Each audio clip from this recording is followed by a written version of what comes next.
நமஸ்காரம். ஆய கலைகள் 64 அப்படின்னு நம்ம கேள்விப்பட்டிருக்கோம். அதுல ஒரு முக்கியமான கலை ஜோதிட கலை. அந்த கலை இன்று வரும் மிகவும் பிரபலமாக இருப்பதற்கு காரணம் நிறைய பேர் இருக்கா. அதுல ஒரு முக்கியமான ஒருத்தரை தான் நம்ம இன்னைக்கு பார்க்க வந்திருக்கோம். அவர் வேற யாரும் அல்ல, ஸ்ரீ கௌசிகன் அவர்கள். இவர் இளமை பிராயத்திலிருந்து ரொம்ப நாளா அதில் இன்ட்ரெஸ்ட் நிறைய அதில் ரிசர்ச் பண்ணி அதிலேயே அவர் தன்னுடைய வாழ்க்கையை அர்ப்பணித்துக் கொண்டிருக்கிறார் என்றே சொல்லலாம். அவர் நரசிம்ம பிரியாவில் சீஃப் எடிட்டராகவும் அதன் வரும் ஜோதிட பக்கங்களுக்கு எடிட்டராகவும், அதை தவிர ஹிந்துவில் ஆஸ்ட்ரோ ஆல்மனாக் அப்படின்ற ஒரு பகுதியைக்கு எடிட்டராகவும் இருக்கிறார். சமீபத்தில் ஜியர், அதாவது அஹோபில மட ஜியர் அவர்கள் கையால் ஜோதிட பூஷணம் என்ற ஒரு பெரும் பட்டத்தையும் வென்றிருக்கிறார். அவரை இன்னைக்கு பார்த்து நம்மள்ட்ட இருக்கிற சில சின்ன சின்ன சந்தேகங்களை கேட்டு தெரிந்து கொள்ளலாம். வாருங்கள். நமஸ்காரம். நமஸ்காரம். உங்களை சந்திச்சதுல எங்களுக்கு ரொம்ப மகிழ்ச்சி. அதுவும் ஒரு 94 இயர் டாயன் அப்படின்ற வச்சே ரொம்ப மகிழ்ச்சி இரட்டிப்பாகிறது. எங்களுக்கெல்லாம் கொடுத்து வச்சிருக்கணும் உங்களோட உரையாடுவதற்கு. எங்க நேயர்கள்லாம் உங்களுடைய பதில்களுக்கு ஆவலோட காத்து கொண்டிருக்கிறார்கள். நம்ம உரையாடலை தொடங்குவோம். நமஸ்காரம். ஞானானந்தமயம் தேவம் நிர்மலஸ்பட்டிகாகிருதம் ஆதாரம் சர்வவித்யானாம் அயக்ரீவம் உபாஸ்மஹே ஈசானாம் ஜகதோஸ்ய வெங்கடபதேர் விஷ்ணோப்பராம் பிரேயசீம் தத்வக்ஷஸ்தல நித்யவாசரசிகாம் தட்சாந்தி சம்வர்த்தனீம் பதவி பூர்வ புண்ணியானாம் லிக்கியதே ஜென்மபத்திரிகான்னு சொல்கிறது. அதே மாதிரி பூர்வ புண்ணியம் எல்லாத்துக்கும் முக்கியம். எஸ்யா பவத் புத்துத்து அந்நிய ஸ்தம்பே அவதாரா லக்ஷ்மி நரசிம்மம் சரணம் பிரபத்தியே. என்னுடைய தாயாரனுடைய அருளாலயம், ஆச்சாரியன் அருளாலயம், எனக்கு போதித்த ஒரு ஆசானுடைய அருளாலயம். இன்றைக்கி இந்த இன்டர்வியூவை தொடங்குகிறோம். ஜோதிஷ சாஸ்திரம்ன்றது ஆயக்கலைகள் 64 மாறுறது. இது 5வது வேதமாகவும் கருதப்படுகிறது. 4 வேதங்கள் நம்மளுக்கு தெரியும், சுக்ல யஜுர் சாம அதர்வணம்னு. இது 5வது வேதமாகத்தான் கருதப்படுகிறது. இது ரிஷிகளுடைய வாக்கியத்தில் வந்திருக்கு, முனிவர்கள் வாக்கியத்தில் வந்திருக்கு. பகவானும் சில சமயத்தில் சில காரணங்களை எல்லாம் சொல்லியிருக்காள். ஜோதிஷ சாஸ்திரத்தில் நம்பிக்கை இருக்கிறவர்களுக்கு அதனுடைய அனுபவம் தெரியும். பட் எல்லாமே இப்போ மருத்துவம் கூட பண்ணுறோம், எல்லாமே சக்ஸஸ்னு சொல்ல முடியாது. எங்கேயும் ஒரு 10% 5% டெஃபிசிட் இருக்கத்தான் இருக்கும். அதுக்காக ஜோதிஷ பொய்ன்னு சொல்கிறதில்ல. அடியனுடைய அனுபவத்தில் ஒன்று முக்கியமாக சொல்கிறேன். அந்த அம்மா ஜோதிஷத்தை பற்றி சொன்னால், ஹிந்துவை பற்றி எல்லாம் சொன்னால், அதே நேரத்தில் இந்தியன் எக்ஸ்பிரஸ் ஸ்டார் டெல்லருக்கு ஃபஸ்ட் எடிட்டர் நான். அந்த இடத்துல அந்த அம்மா சரோஜ் கோயங்கா கிட்ட என்னை இன்டர்வியூவுக்கு அனுப்பிச்சு ஆசின் போயிருக்கா, advocates and auditors of Indian Express. என்னை போன உடனே அந்த அம்மா கேட்டால், why you not applied for, there is no necessity for me to see wanted column. I have already voluntarily retired from railways and I am on my own as astrologer. Your people wanted me, that is why I have come, said. They have agreed and I was the first editor for Star Teller. அதில் முக்கியமான ஒரு issue முதல்ல எழுதினது, Iraq cannot keep even a single piece of land of Kuwait in எழுதின. That has become true on that issue.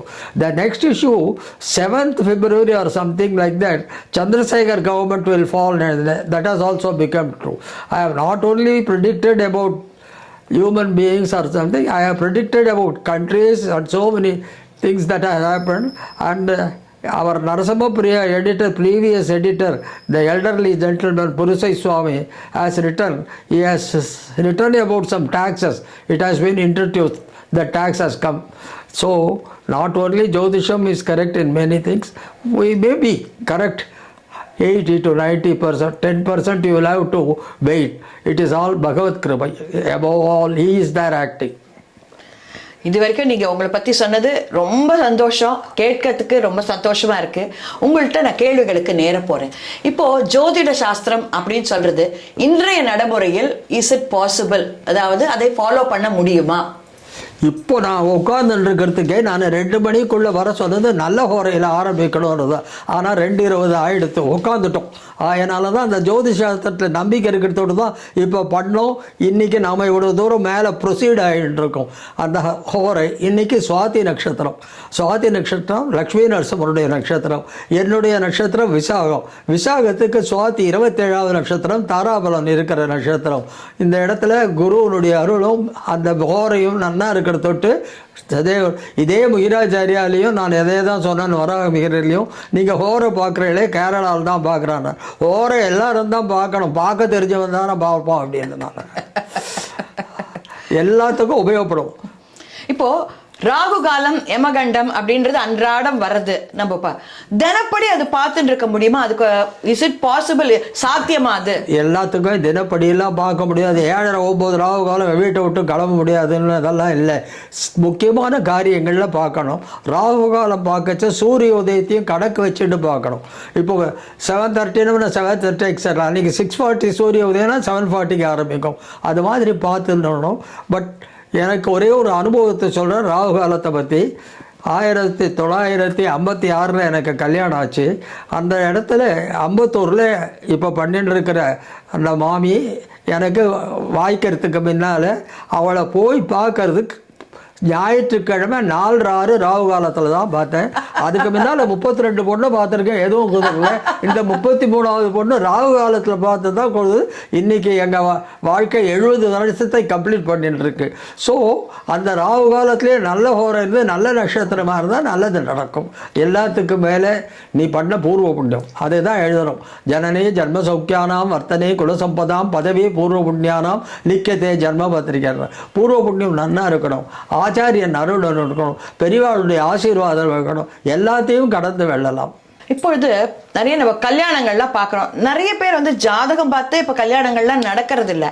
அந்த மாதிரி இருக்கிறச்சே நம்ம இப்போ ஓரளவுக்கு ஜாதகம் பார்த்து கல்யாணம் அப்படின்னு பண்ணுறச்சே எவ்வளவு பொருத்தங்கள் இருந்தால் பரவாயில்லன்னு பண்ணிடலாம். இந்த பொருத்தங்களை விட ஜாதகத்தில் இருக்கிற தோஷங்களை முதல்ல ஆராயணும்.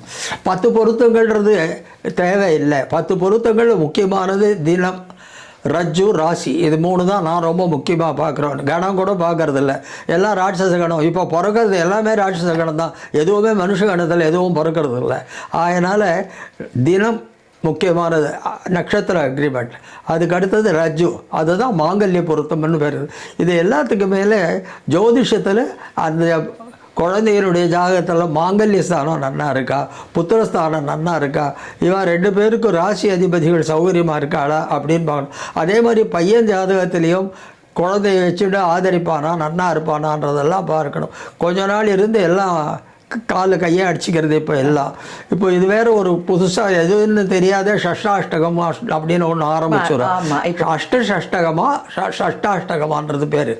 பிள்ளையனுடைய ராசியிலேருந்து 6 வந்தால் பண்ணலாம், பொண்ணனுடைய ராசியிலேருந்து 6 வந்தால், இப்படியெல்லாம் இருக்குது. அதோட ராசி அதிபதிகள் ஒன்றா இருந்தாக்கா 2 பேருக்கும் மென்டாலிட்டி ஒன்றே மாதிரியாக இருக்கும்.